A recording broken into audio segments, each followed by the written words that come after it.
organización que se dio justamente a través de equipos de trabajo para presentar diversos temas, temas a lo que nosotros llamábamos pedagogías emergentes o pedagogías que justamente están recientemente presentes en el ámbito educativo y que nos modelan un horizonte hacia dónde caminar. Entonces, si no estoy equivocado, ya hemos contado con la participación de varios de nuestros colegas. Sin embargo, nos quedan todavía 2 equipos por participar.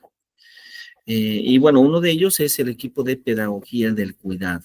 ¿Sí? Entonces, en pedagogía del cuidado, con la participación del maestro Alan y de la maestra Wendy, que veo que ya nos acompañan ambos. Entonces, si ustedes están de acuerdo, vamos a comenzar justamente nuestra sesión escuchándolos. Bienvenidos y dejamos en ustedes la palabra. Hola, buenos días a todos, compañeros. Buenos días, doctor. Creo que mi compañero Alan es el que va a compartir las diapositivas. Ahí está. Sí, buen día. Y aquí estamos. Perfecto, excelente, muy bien. Muchas gracias, bienvenidos. Un gusto escucharlos. Adelante, Gracias. por favor. Bueno, pues en esta ocasión nosotros vamos a comentarles acerca de la pedagogía del cuidado. Somos Wendy Flores Orozco y Alan Jair González Linares. Vamos a empezar desglosando primero por las palabras qué es el cuidado, posteriormente la pedagogía, luego las juntamos y empezamos cómo se relaciona con toda la nueva escuela mexicana. Bueno, pues el cuidado es un elemento central del bienestar humano. Todos necesitamos cuidado en algún momento de nuestra vida y este cuidado no se va a limitar solamente a las cuestiones físicas o como alimentar o dar refugio, sino que también se trata de que escuchemos, acompañemos, apoyemos, brindemos herramientas, siempre reconociendo a todas las demás personas o a nuestros alumnos como sujetos de derecho. El cuidado se da dentro de cada vínculo que hay en la vida. Esto quiere decir que son en las relaciones interpersonales, como en las casas, en las escuelas, en las instituciones, en el medio ambiente. Y esto lógicamente implica que debe de haber una ética en ese cuidado. Ahora bien, ¿cómo se relaciona ese cuidado en la pedagogía? Bueno, pues el mismo concepto de pedagogía, que viene del griego, paidagogía, se refiere entonces al acompañamiento del joven por su protector. Esto se presenta entonces como una relación de cuidado entre el educador y el educando. Por lo tanto, la escuela entonces es un centro de cuidado, un centro de acompañamiento, de protección, de orientación hacia el estudiantado. Aquí puse a un autor de un libro que se llama Enfoques y Perspectivas Latinoamericanas, es Aguilar, en el 2019. Él dice que la pedagogía del cuidado entonces está dentro del enfoque. Espérenme, que ya aquí está. Perdón por la interrupción, solo que no cambian las diapositivas, nos indican. Gracias. A ver. Vamos ya en pedagogía. Vamos ya en pedagogía, sí, ahí vamos en la pedagogía en el tercer punto. Muy bien, excelente, adelante.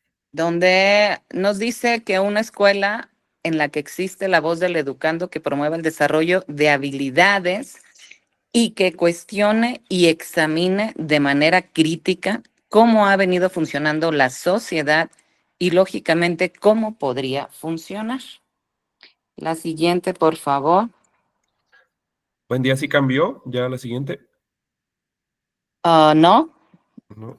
Sigue en pedagogía. Ahí está. Ahora sí. Es que me tengo que salir y como volver a entrar. O se ve ahí de pantalla completa. No se ve de pantalla completa, pero si gusta, para no afectar la presentación, puede salir y entrar cuando su compañera ok, perfecto. lo vaya indicando, así es. Ok, gracias. Bueno, ahora, la pedagogía del cuidado. ¿Por qué surgió? Pues surgió como una respuesta ante la necesidad de una escuela distinta que reconozca a la persona o al educando como el centro de la acción educativa, antes que los contenidos programáticos de una asignatura. Recordemos cómo era antes la educación. El objetivo principal de esta pedagogía del cuidado es que quienes están dentro del escenario educativo puedan alcanzar y busquen también su bienestar personal en todos los aspectos de su vida. Ahorita se los explicamos. Según Freire, la pedagogía del cuidado se debe centrar en la importancia de las relaciones interpersonales y la atención a las necesidades de los estudiantes en el proceso de enseñanza-aprendizaje. Por lo tanto, implica entender que la educación es un acto de amor, de compromiso, obviamente de cuidado, donde la escuela y los docentes no solo transmiten conocimientos, sino que se trata de promover, como ya lo dijimos anteriormente, el bienestar emocional, social de los estudiantes y el físico. También ahí le faltó a Freire. Ajá, ¿verdad?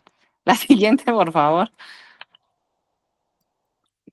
Ok, según Freire, la pedagogía del cuidado se debe de tener especial cuidado en el enfoque holístico, que considera al estudiante como un ser integral, tomando en cuenta sus necesidades físicas, emocionales, sociales y culturales.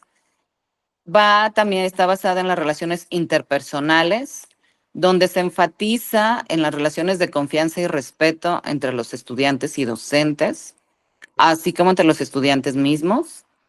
Debe de haber un cuidado y una protección. Esto quiere decir que la escuela debe de ser un espacio seguro y de protección para los estudiantes. Debe de haber una participación y una voz donde los estudiantes, lógicamente, se sientan escuchados y que tengan voz para tomar decisiones que les afectan. O aquí se promueve su autonomía y su participación. Y del contexto social, lógicamente, la pedagogía del cuidado reconoce que la escuela está enmarcada en un contexto social. Esto se da por las condiciones socioeconómicas y culturales del entorno donde los estudiantes se pueden afectar. Ahora bien, ¿qué aspectos considera esta pedagogía? Bueno, ya lo veníamos hablando, que la pedagogía del cuidado implica que la escuela debe responder a buscar un crecimiento moral, intelectual, físico, emocional y social para los estudiantes. Aquí nos habla de que debe de haber una prevención de daños futuros y una regeneración de daños pasados. Yo creo que sí es importante considerar esto un poquito porque hay muchos chicos que llegan con muchos problemas a la escuela y no sé, los maestros no nos damos cuenta de qué es lo que está pasando, qué es lo que traen su historia de vida. Entonces hay que ayudarlos en eso y pues ayudarlos a impulsar otras cuestiones para salir adelante. Los aspectos que se deben de considerar, los que manejamos aquí, si alguien tiene más que aportar, porque ustedes sí están inmersos totalmente en los problemas de los chicos, es la prevención del consumo de sustancias psicoactivas, alcohol, drogas, el famoso vape, la salud mental, que le llaman la mindfulness. Esto yo creo que ahorita en estos tiempos es básico, cuidar la salud mental de los muchachos, los problemas que tienen de ansiedad, de depresión, de anorexia, bulimia, más ahorita con la cuestión de las redes sociales, a lo que es la educación sexual y reproductiva, porque también ahorita están los muchachos muy acelerados con tanta canción, película, este, programas, TikToks, todo es una revolución sexual tremenda. A pesar de que tienen tanta información, sigue habiendo embarazos prematuros, sigue habiendo, ahorita hay una crisis de SIDA. Aquí en Morelia, Michoacán, no se diga, las cifras de SIDA están aumentando exageradamente porque los chicos no se cuidan, se les hace muy fácil todo. Hay que hablarles también sobre métodos y técnicas de estudio. Creo que se ha perdido bastante. Bueno, yo lo veo en la escuela de mi hija. Se ha perdido bastante que les impulsen esa materia que se llamaba orientación educativa, donde se les enseñaban los métodos y técnicas de estudio. Ahora ya todo es con el la inteligencia artificial, pues. Educación financiera. Hay escuelas donde sí se ve este aspecto que se tiene que cuidar. La educación ambiental es básica, ya lo hablaban los compañeros la clase pasada. Y la cultura de la legalidad también, por las cuestiones ahorita que estamos viviendo de tanta delincuencia. También los chicos tienen que conocer qué está bien, qué está mal, qué les implica cuestiones legales. Bueno, será que soy abogada, ¿verdad? Por eso también lo estoy considerando ahí. Ok, ahora mi compañero va a seguir con las prácticas basadas en el cuidado. Muy bien, buenos días a todos. Bueno, ya retomando los puntos que decía la compañera Xochitl, pues la pedagogía... Wendy. ¿Perdón? Wendy, ¿cuál Wendy, Xochitl? perdón. Bueno, la pedagogía del cuidado plantea la necesidad de transformar el sistema educativo con el fin de visibilizar problemáticas sociales, como la desigualdad, la discriminación y la marginación. Debe estar basada en principios de igualdad, inclusión social, flexibilidad y autonomía, diálogo y socialización. Y debe estar fundada en valores como la solidaridad, el respeto y la colaboración. De esta manera se puede contribuir en el desarrollo de una sociedad más justa y más equitativa y con un mayor desarrollo humano a largo plazo. Bien, ya relacionando la pedagogía del cuidado en el ámbito educativo,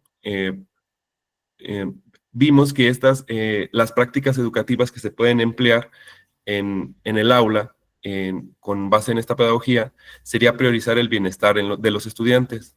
Esto sería garantizando sus necesidades básicas, tanto físicas como emocionales.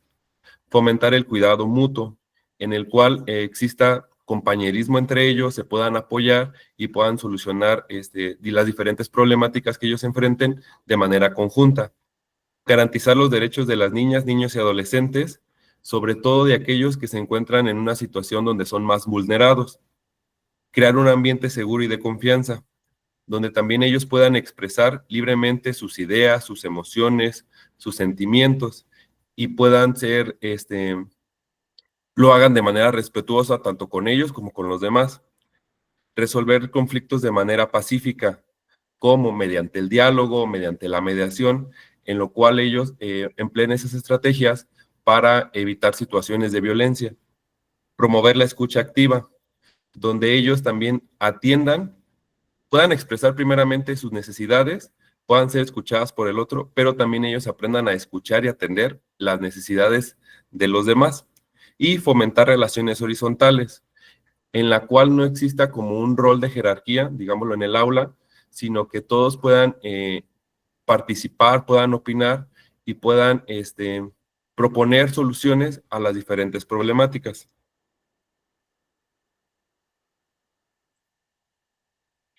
Ya relacionándolo con la nueva escuela mexicana y la pedagogía del cuidado, podemos percibir que ambas priorizan al estudiante como el centro del proceso educativo. Y el otro punto sería el desarrollo socioemocional. También lo habían analizado dos compañeras en la sesión anterior, la importancia de un desarrollo emocional en el cual no solo nos centremos en los aspectos académicos, sino de manera integral. La inclusión y equidad como principios fundamentales, en los cuales se tenga una atención sensible a la diversidad, donde se puedan atender las necesidades y las características de todos, y el valor del contexto sociocultural. Es muy importante para ambas el aspecto comunitario, digámoslo de esta manera, ya que ya que impacta, de manera tanto positiva como negativa en el desarrollo del estudiante. Y por último, el docente como agente de transformación desde un punto de vista desde el respeto, en el cual es un ejemplo, es aquel que protege, que ayuda a los estudiantes pues a alcanzar sus objetivos.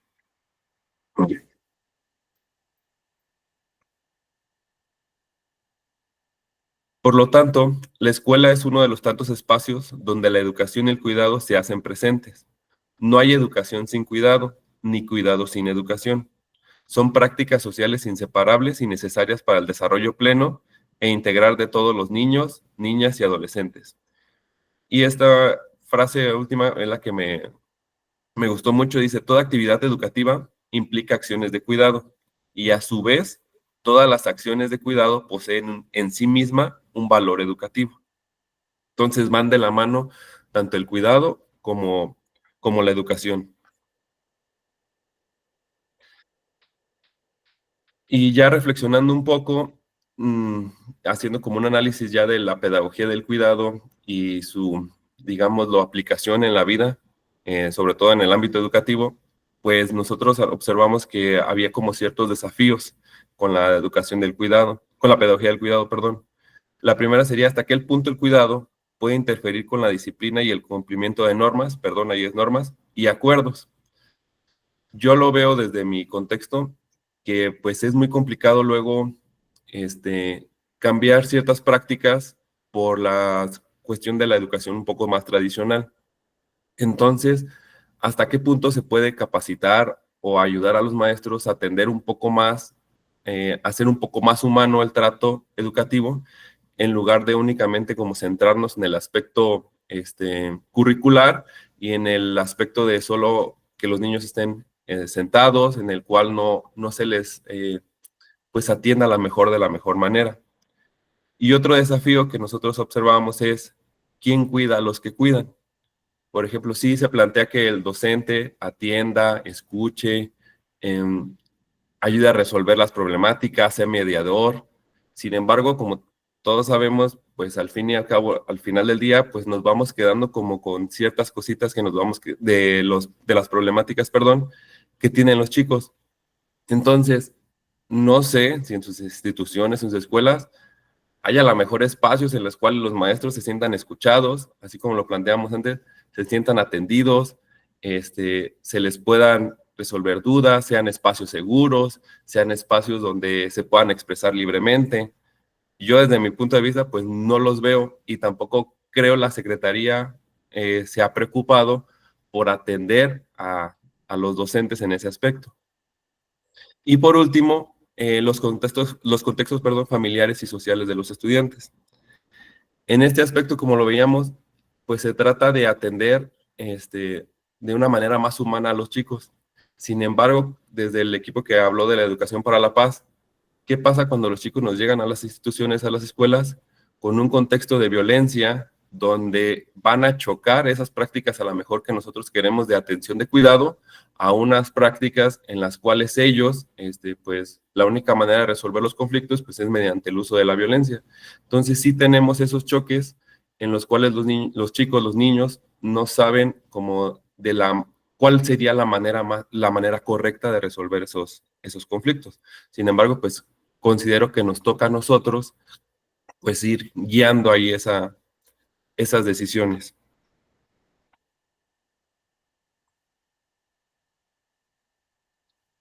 Y bueno, ya a manera también de cierre y preguntándoles a ustedes, de acuerdo a la exposición y de acuerdo a lo que ustedes consideren, ¿cómo consideran que debe ser un docente que cuida?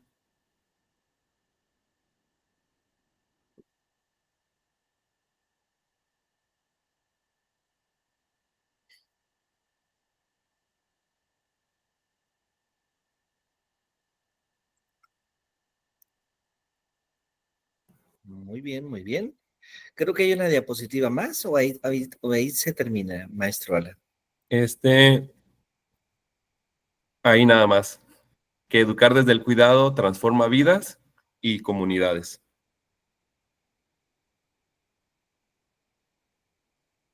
Muy bien, excelente. Una presentación muy, muy, muy interesante.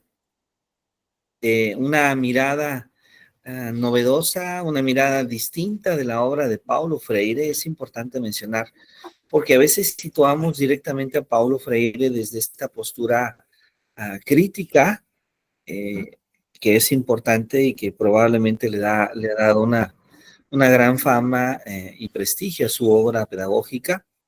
Sin embargo, acá vemos otra mirada de Paulo Freire, ¿sí? Una mirada centrada justamente en el cuidado de los estudiantes. Me ha gustado mucho la presentación de Wendy, de Alan, haciendo una serie de preguntas, de reflexiones. Y bueno, no sé si alguno de nuestros compañeros, compañeras, desee participar y dar su propio comentario, su propia respuesta. Adelante, por favor.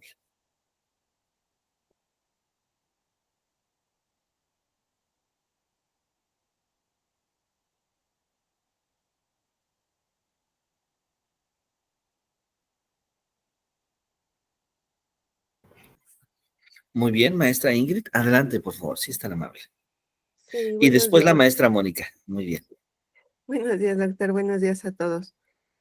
Pues el profesor con su pregunta creo que lo pone a uno a reflexionar también en algo que ya veíamos venir, porque en la actualidad estamos teniendo problemas de disciplina, yo creo, ¿no? Y sí, en efecto, ¿hasta dónde nosotros debemos de ser empáticos con nuestros estudiantes y hasta dónde debemos de, pues, no cruzar esa línea, ¿no? De irnos hacia el otro lado en el que todo se les permite? Creo que sí estamos teniendo dificultad con eso. Yo siempre he pensado que a los estudiantes se les debe de respetar, se les debe de cuidar, se les debe de entender, pero también creo que hay un límite, porque una vez que lo sobrepasan ya no hay vuelta atrás y entonces, pues por lo menos en el colegio en el que estamos, en el que yo estoy trabajando, sí ya tenemos ciertos problemas con eso. Y sí, sí es un punto para reflexionarse, es un punto importante, es un punto que debemos de considerar, pero también pues en la medida de nuestra preparación, de nuestro razonamiento, de nuestra perspectiva, pues tenemos que poner límites. Así lo veo yo. Gracias. muchas gracias, maestra Ingrid. Bueno, es importante mencionar que la pedagogía del cuidado sí atiende a aspectos éticos y morales.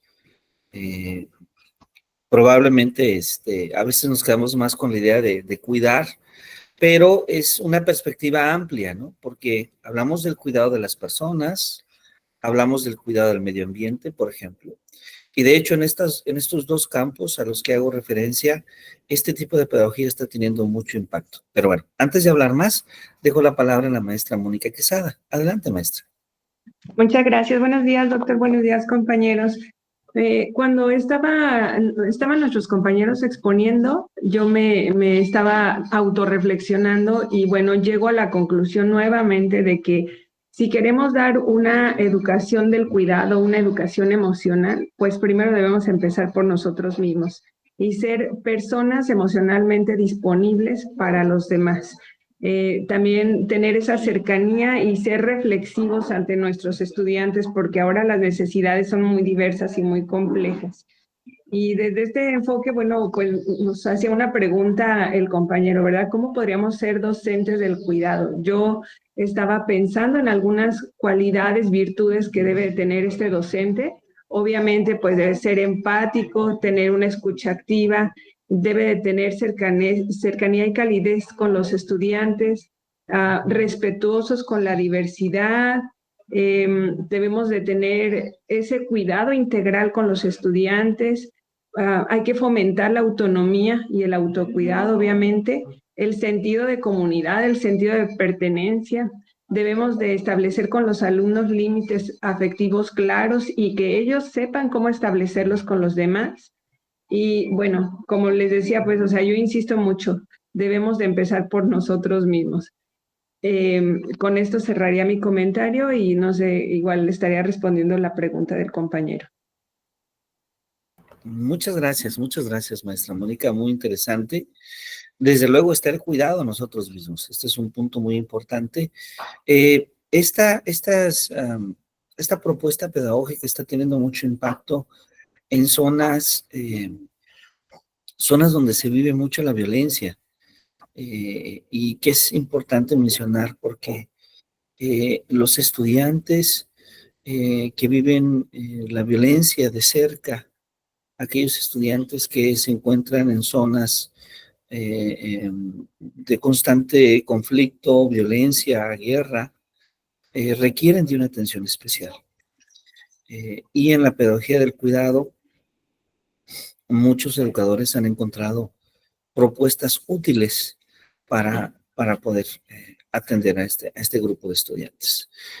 Por un lado, revitalizando la idea del valor de la persona, del valor humano, algo que como sociedad tendríamos que hacer, tendríamos que aprender a no quedarnos en silencio viendo, observando las injusticias que viven otros grupos de personas.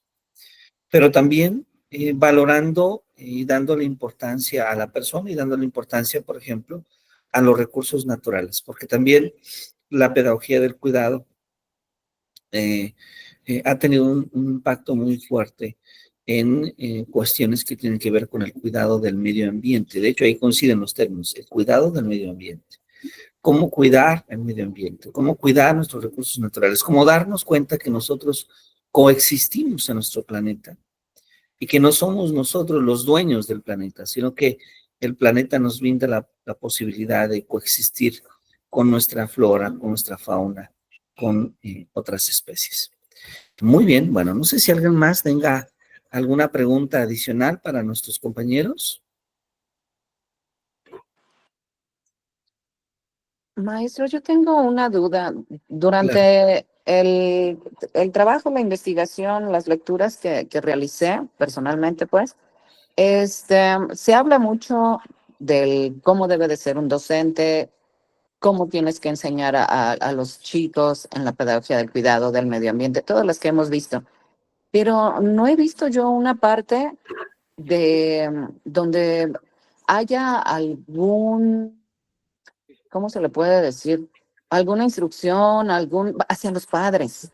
Porque lo que he visto yo mucho en las escuelas, bueno, yo no soy docente frente a una escuela, yo trabajo con puros adultos, eh, pero lo he visto con mis hijos, pues, no hay una guía hacia los padres donde se les diga también, sobre todo en las zonas que menciona usted de violencia, los papás son los primeros en no cuidar el medio ambiente, no inculcar disciplina en los niños, todas esas cuestiones. Entonces, ¿en qué pedagogía o en qué enfoque se les habla a los papás? Porque hay talleres para padres también, pero pues son así de delitos cibernéticos y cosillas así muy, muy simples, pues, pero siento que sí hay que trabajar mucho con los papás, ¿no? Claro, claro. Claro que sí. De hecho, esta pedagogía del cuidado sí incluye trabajo no solamente vamos a suponer que queremos cuidar, queremos atender a nuestros estudiantes. Entonces, el trabajo no debe de ser solamente con los estudiantes. Se requiere de un proceso que nosotros llamaríamos de intervención, ¿sí? Con los padres de familia, con la comunidad, ¿sí? Por ejemplo, cuando hablamos de otro de los usos de este tipo de pedagogía, para atender a los estudiantes migrantes, los estudiantes que provienen de países en zona de conflicto, estudiantes que provienen de zonas de México, habrá que decirlo, zonas de Siria, en Europa, que recibieron muchas personas de Siria, de Palestina, ¿sí? Estudiantes que tienen que migrar para poder sobrevivir. Entonces se requiere de un proceso de intervención mucho más completo, ¿sí? Un proceso que tiene que ver en desarrollar una pedagogía del cuidado para el estudiante, para revitalizar su valor como ser humano, su persona, para que pueda integrarse a un nuevo grupo de clase, con una nueva sociedad, muchas veces con nuevos idiomas. Pero también los padres requieren de formar parte de una nueva cultura. Y me estoy refiriendo en este ejemplo muy concreto a los procesos que se vivieron hace unos cuantos años en Europa principalmente, centrándonos en Alemania, centrándonos en Suecia, donde se da asilo político a casi 10 millones de familias sirias, ¿no? Y que requerían justamente de esta atención, de esta intervención. Idealmente, maestra Wendy, se busca atender a la intervención desde una perspectiva, digamos, familiar. Es decir, la madre de familia ocupa nuevos roles en nuevas sociedades, los padres de familia en nuevos roles, nuevas actividades productivas, por ejemplo, nuevas actividades culturales, y que requiere de un proceso de adaptación y de integración que se va dando poco a poco, que no es lineal. De hecho, hay suficiente evidencia para decir que no es lineal, porque no siempre se da en los resultados que se esperan. Sin embargo, la pedagogía del cuidado consiste en este aspecto, consiste en desarrollar ese cuidado sobre la persona, ese cuidado sobre la comunidad, ese cuidado sobre el planeta, y que nos damos cuenta que realmente hace mucha falta. Ahora, la intervención en casos de violencia, y esto se ha aplicado en México. Recientemente tuve la oportunidad de estar en la ciudad de Morelia, justamente en el coloquio de educación especial e inclusión educativa que organizó el Instituto Michoacano de Ciencias de la Educación, el INCEP. Y recuerdo de una investigadora que presentó algunos resultados de intervenciones de pedagogía del cuidado en familias que sufren de violencia, una investigadora justamente de la Escuela Nacional de Estudios Superiores de la UNAM, y ella nos platicaba justamente de cómo se va dando este proceso de intervención para las familias que viven en condiciones vulnerables, familias que muchas veces tienen que emigrar de una región del país a otra región del país, que en muchas ocasiones tienen que emigrar las madres con sus hijos, justamente buscando separarse de un padre violento, y que requieren desde luego una atención pedagógica, psicológica, tanto los niños como la madre, ¿no? Entonces, es un proceso que es complejo, que realmente es complejo, que no únicamente incluye el proceso educativo, sino que incluye otros aspectos importantes para que la integración pueda darse, ¿no? El que una persona cambie de su localidad por una región, por una razón de violencia, como ha sucedido en partes de Michoacán, de Chiapas, de Guerrero y de otros estados de nuestro país, involucra generar las condiciones para que estas personas puedan tener una condición de vida digna y una reintegración a la sociedad, a la cultura. ¿Sí? Bueno, espero haber tratado de atender un poco el comentario de la maestra Wendy. Y bueno, no sé si alguien más tenga alguna pregunta o algún comentario adicional.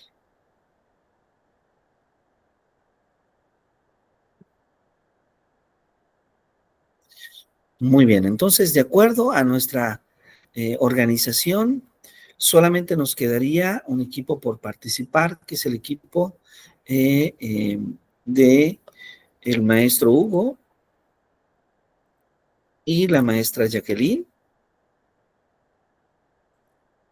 pero no logro verlos a ninguno de los dos. De hecho, no los he visto.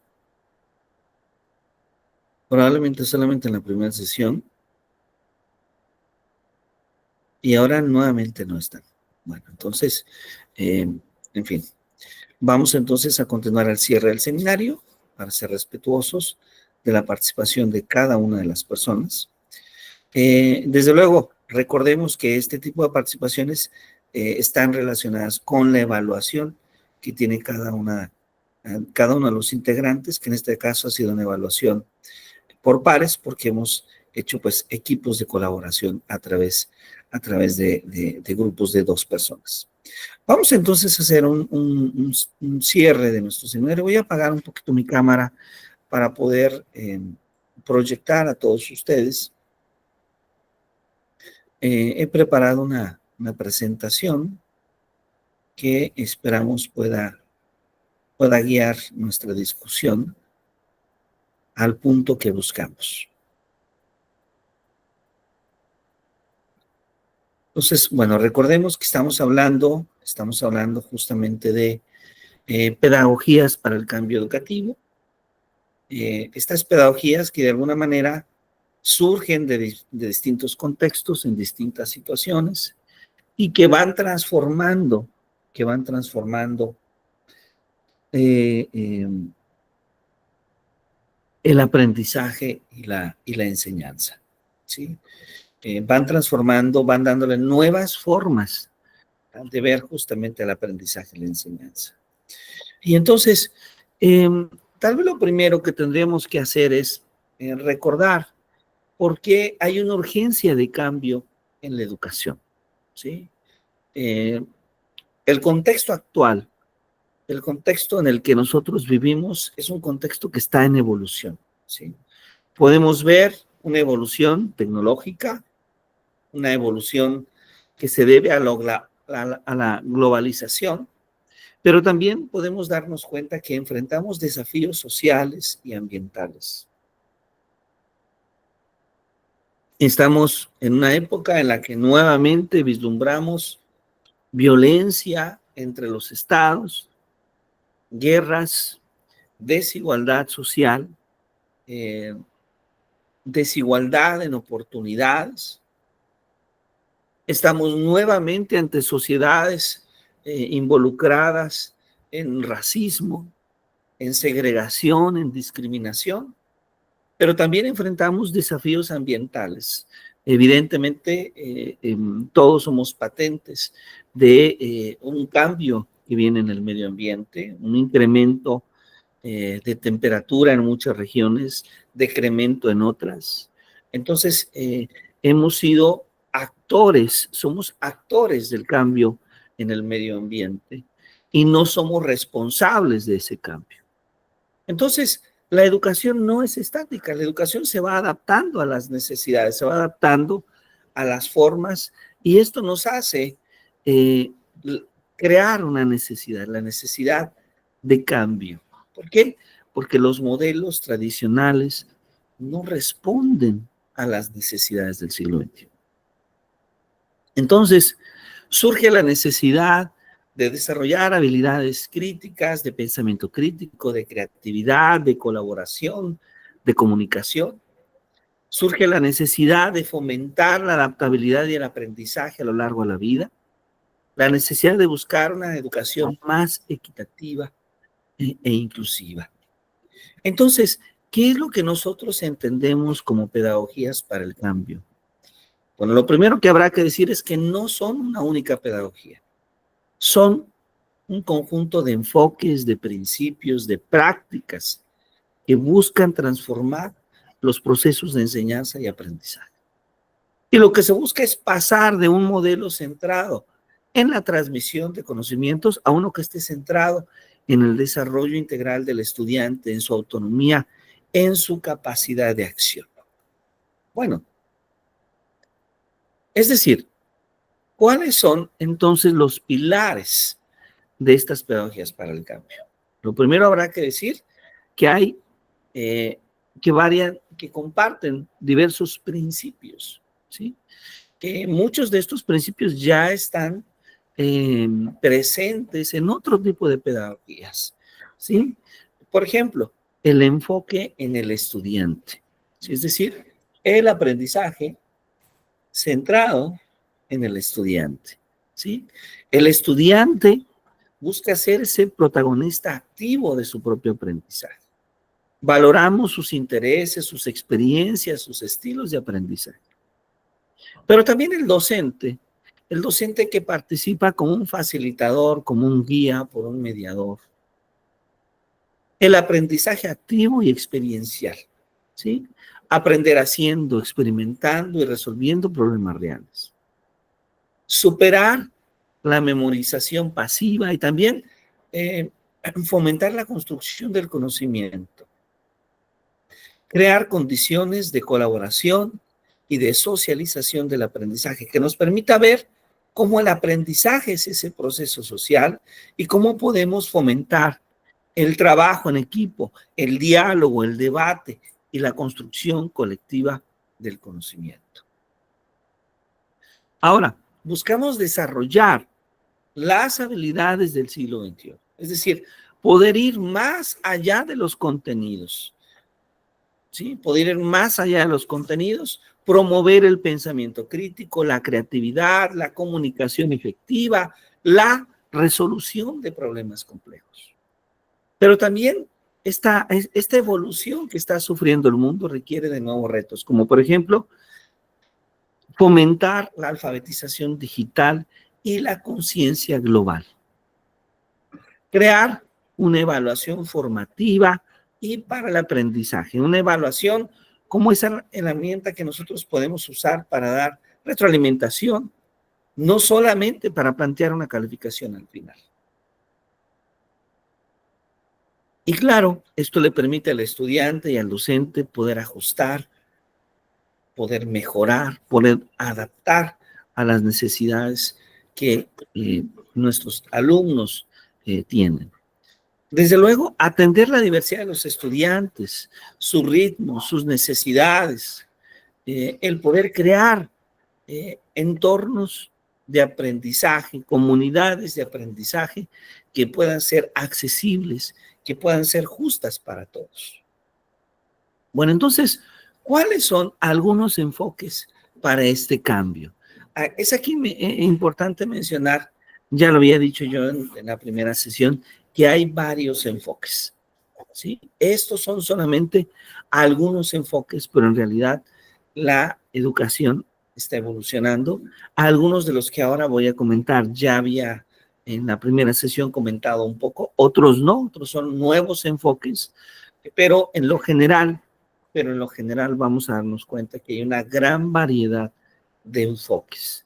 Por ejemplo, en nuestro país, la nueva escuela mexicana ha tomado el enfoque que llamamos aprendizaje basado en proyectos como base para la construcción de ciertas prácticas pedagógicas, ¿sí?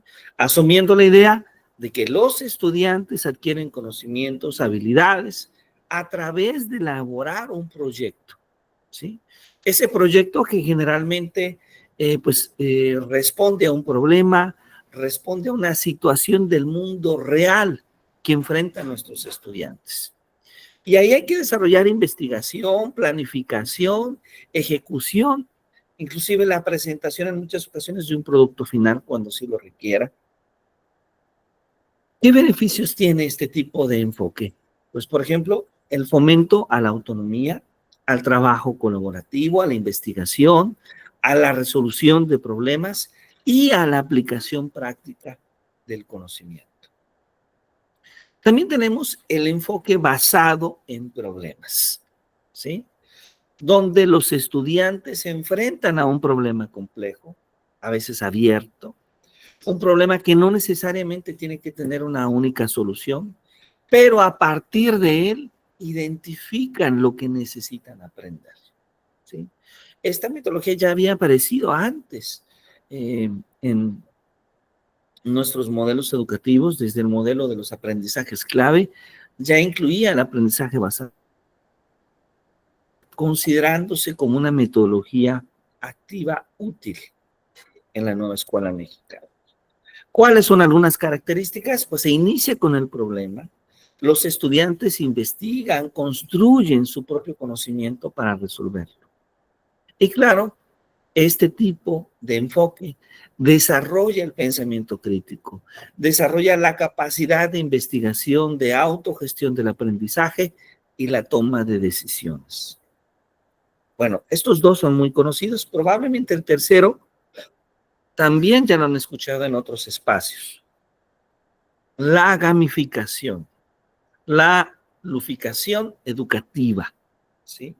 Esto tiene que ver justamente en tomar como base algo que se observa en el mundo que es de interés para los niños, que son los juegos.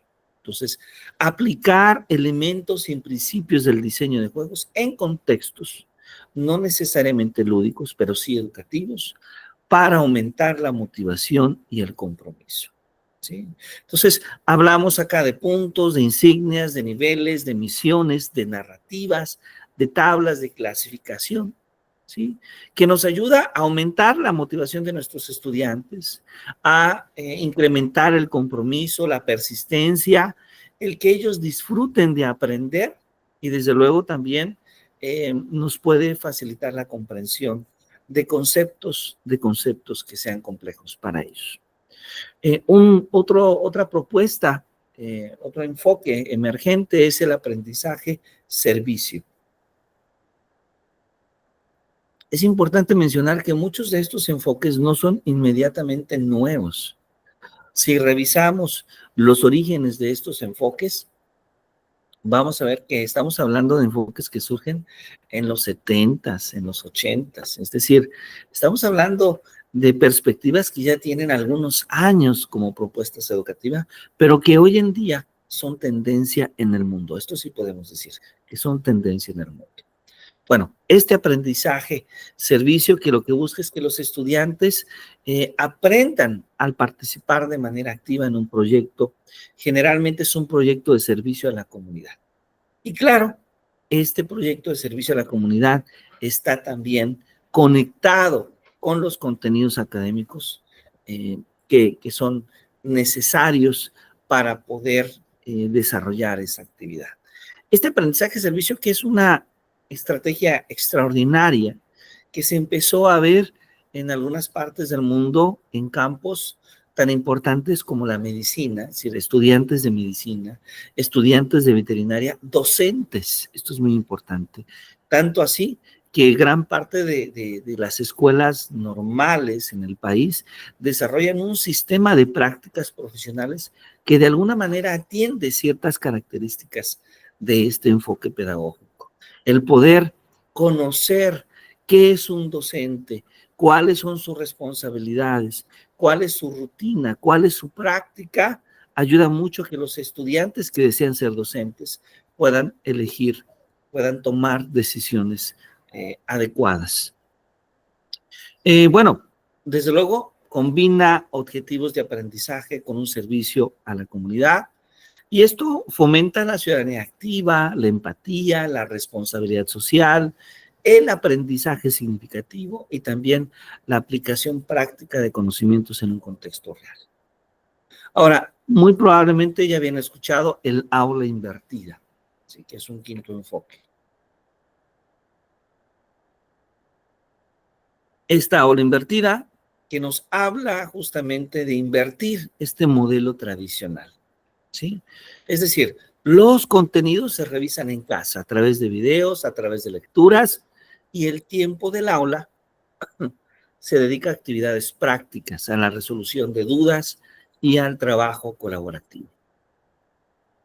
Se usan generalmente en este tipo de enfoque recursos digitales que van más allá del salón de clases y actividades interactivas en el aula. Esto permite cosas muy interesantes, como por ejemplo, permite un aprendizaje más personalizado, una mayor interacción en el aula.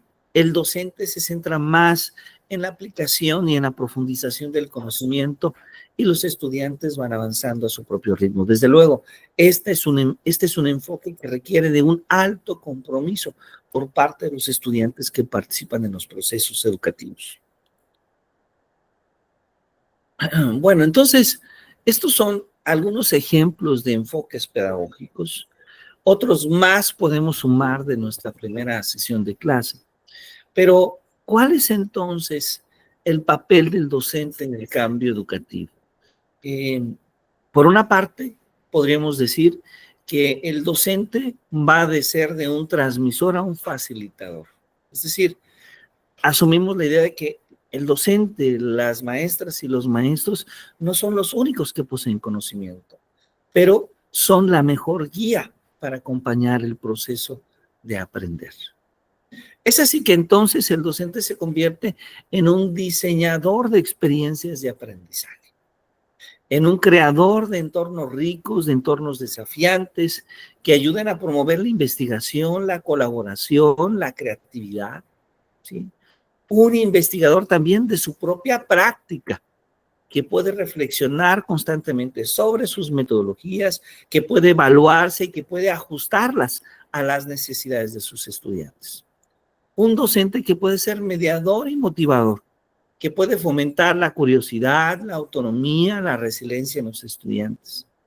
Pero sobre todo, un docente que es un aprendiz permanente, que está abierto a nuevas pedagogías, a tecnologías y desde luego a su propio proceso de cambio. Bueno, entonces la educación tradicional busca cambiar a una educación transformadora, ¿sí? Las pedagogías para el cambio educativo, desde esta perspectiva, no queremos verlas como una moda, sino como una necesidad para preparar a las nuevas generaciones. Y desde luego implica esta visión integral que va a abarcar tanto el currículum como la metodología, como la evaluación, como también el rol de los actores educativos. Entonces, el camino hacia el cambio es un proceso continuo, es un proceso colaborativo. Y el objetivo final es siempre el poder construir una educación que empodere a los estudiantes para ser ciudadanos críticos, creativos, comprometidos y también capaces de poder transformar la realidad en la que ellos viven. Ahora, hay desafíos también para estas pedagogías, ¿sí? Para estas pedagogías del cambio educativo, ¿sí? ¿Por qué? Porque también hay resistencia al cambio, ¿sí? Hay resistencia que surge en los docentes, en los estudiantes, en los padres de familia o en las propias instituciones educativas. También hay desafíos en la formación docente. Hay la necesidad de capacitarnos, de tener este acompañamiento continuo. Hay necesidad en muchas ocasiones de mejorar la infraestructura tecnológica, los materiales y sobre todo el tiempo necesario para llevar a cabo los procesos de aprendizaje y de reaprendizaje. También se requiere de adaptar los sistemas de evaluación para que sean coherentes con estas nuevas pedagogías, porque en muchas ocasiones cambiamos lo que pasa en el salón de clase, pero no cambiamos la manera de evaluar. Y claro, también un desafío es el cambio cultural, ¿sí? Que implica transformar las mentalidades, transformar estos paradigmas arraigados en nuestra cultura, en nuestra sociedad. Y claro, la sostenibilidad. Asegurar que los cambios sean duraderos y que además puedan institucionalizarse, ¿sí? Este último aspecto es muy importante, ¿no? Hay un documental muy interesante que hizo una televisora alemana, DW, y si ustedes ven, este documental nos habla de la sostenibilidad y cómo muchas de las grandes empresas también tienen una corresponsabilidad en lo que está sucediendo en nuestro planeta, en el cambio climático que estamos experimentando. Y una de ellas tiene que ver con una empresa de refrescos, que no mencionaré su marca, pero que es ampliamente conocida por todos nosotros en el consumo. Bueno, ¿por qué cito y por qué hablo de esta empresa relacionada al último punto? Porque esta empresa, como otras empresas industriales, hicieron compromisos para poder construir una industria que fuera sostenible, es decir, una industria que se alimenta de los recursos naturales, pero que también genera acciones para mejorar estos recursos naturales, ¿sí? Y bueno, parte de su campaña fue que para el año 2030 el 100% de sus productos sería reutilizable. El 100% de sus productos, sobre todo de sus envases, serán reutilizables. Pero resulta que en el mercado es mucho más económico, ¿sí?, crear un envase nuevo que reutilizar un envase usado.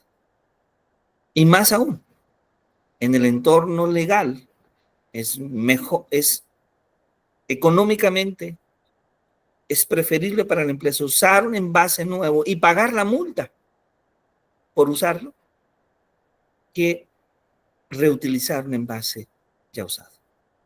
Entonces, esto nos habla de cómo también nos lleva, por un lado, al desarrollo de la conciencia de los ciudadanos, de los actores en este tipo de problemas, Pero también la reforma tiene que llegar hasta cuestiones legales para poder garantizar que las empresas, que las comunidades, que los ciudadanos podamos finalmente ser mucho más conscientes del cuidado del planeta, ¿sí? Porque si no ocurre esto que estoy mencionando, donde es mucho más cómodo seguir dañando al planeta que atender un desarrollo sostenible. Uno de los mejores casos, tal vez de los casos positivos, para no solamente hacer planteamientos negativos, ocurre en Canadá. En este programa que los canadienses tienen para utilizar los recursos de su bosque, ¿sí? Donde, en efecto, hay reforestación, hay deforestación, pero hay más reforestación. Y esto entonces permite perfectamente atender este ciclo de la sostenibilidad, ¿sí? Las empresas canadienses, el gobierno canadiense adquiere recursos económicos a través de sus productos naturales, pero hay una plena conciencia de los ciudadanos, de las empresas y de los gobiernos en cuidar los recursos que se tienen. Y con el paso de los años hemos visto cómo Canadá tiene más bosque, sí, tiene más bosque que en décadas pasadas. Algo que no está ocurriendo en otras regiones de América, en África, en Asia y en algunas regiones de Europa. Entonces, habrá mucho que aprender de ello. Bueno, pues muchísimas gracias por su atención. Vamos entonces a cerrar con algunas reflexiones finales nuestro seminario. Sé que esta ha sido una sesión adicional y agradezco a todas y a todos ustedes su esfuerzo por acompañarnos. ¿Alguien desea hacer algún comentario, alguna pregunta antes del cierre? Maestra Ingrid, adelante, por favor, si está amable. Sí. Doctor, pero entonces, como que un gran porcentaje depende de nuestro gobierno, ¿no?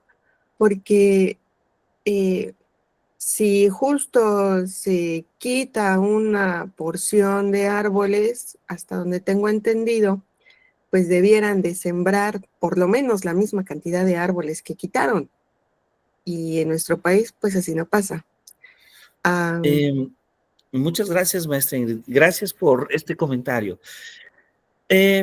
Legalmente, probablemente sí hay una corresponsabilidad entre los gobiernos y los ciudadanos, pero probablemente si vemos que nuestros gobiernos son inoperantes, como ocurre en casi gran parte del mundo, algo tenemos que hacer los ciudadanos. Y los ciudadanos no estamos cooperando. Los ciudadanos también estamos teniendo responsabilidades. ¿Qué pasa en México? Hay la obligación, hay una norma específica que todas aquellos terrenos que pueden tener venta de maderas finas o venta de coníferas, por ejemplo, que se dedican a la silvicultura, pueden hacerlo. Pero hay una norma que establece que por cada cantidad de árboles cortados, debe haber una cantidad de árboles sembrados. Debe haber un proceso de reforestación de los bosques para su cuidado. ¿Qué es lo que ocurre? Las empresas ofrecen un recurso adicional a las personas, a los propietarios de los predios. Y los propietarios de los predios aceptan ese recurso adicional para afirmar que han reforestado cuando no se ha hecho. Entonces ahí hay una gran corresponsabilidad, no solamente del gobierno, no solamente de las empresas, sino también de los ciudadanos que no estamos siendo conscientes de lo que afectamos al planeta. Entonces, podemos observar cómo esta indiferencia con el cuidado del planeta de los gobiernos, de los empresarios y finalmente de los ciudadanos está afectando, ¿sí? Y pongo énfasis al final de los ciudadanos porque probablemente no vamos a tener la capacidad de cambiar las empresas. Probablemente no vamos a tener la capacidad de cambiar a los gobiernos como quisiéramos, pero sí podemos cambiar nuestros actos. y sí podemos ser conscientes del cuidado del medio ambiente que sí deberíamos de atender. Y que en nuestro país, en este ejemplo específico, no lo estamos haciendo. Es decir, no lo está haciendo ningún elemento de la comunidad, ni el gobierno o el Estado, ni las empresas, ni finalmente la sociedad en general.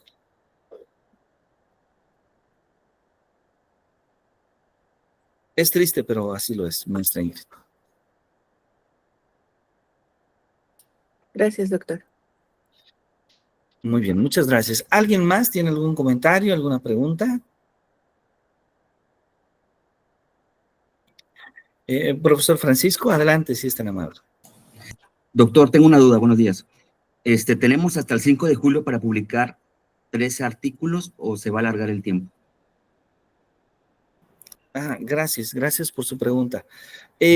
No, el 5 de julio es el cierre de los aspectos de control escolar y administrativos. Sí, es decir, control escolar es que su documentación, aquella documentación que envió cuando comenzó el programa de doctorado, haya estado completa. Si falta algún documento, le haremos de su conocimiento, porque para esa fecha vamos a hacer el expediente, digamos, completo. Ese expediente que ya se presenta ante la Secretaría de Educación Pública. Y el cierre de los aspectos administrativos, porque para poder conseguir que el 27 de septiembre, que es la fecha propuesta, se pueda contar con la entrega de su título, se debe de comenzar un trámite previamente. Un trámite que consiste, por una parte, en entregar la documentación. Es digital, no es en original, sino es digital, pero sí debe estar completa. Y por otro lado, en hacer el pago correspondiente del proceso de titulación, ¿sí?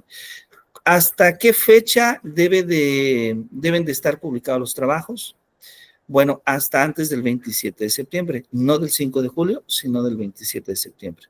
Ahora, puede ser que para esta fecha probablemente esté 1 o 2 publicados, es decir, que ya estén impresos en alguna revista, o puede ser que estén en proceso de publicación y se cuente con una carta del editor de la revista, del libro, que indique que su artículo está en proceso de publicación. ¿Ok? Claro, no esperamos que alguien presente 3 cartas, ¿eh? Podría presentar tal vez una carta, pero dos que ya estén publicados. Bueno, espero haber atendido la pregunta, maestro Francisco. Ok, doctor, muchas gracias. Muchas gracias a usted.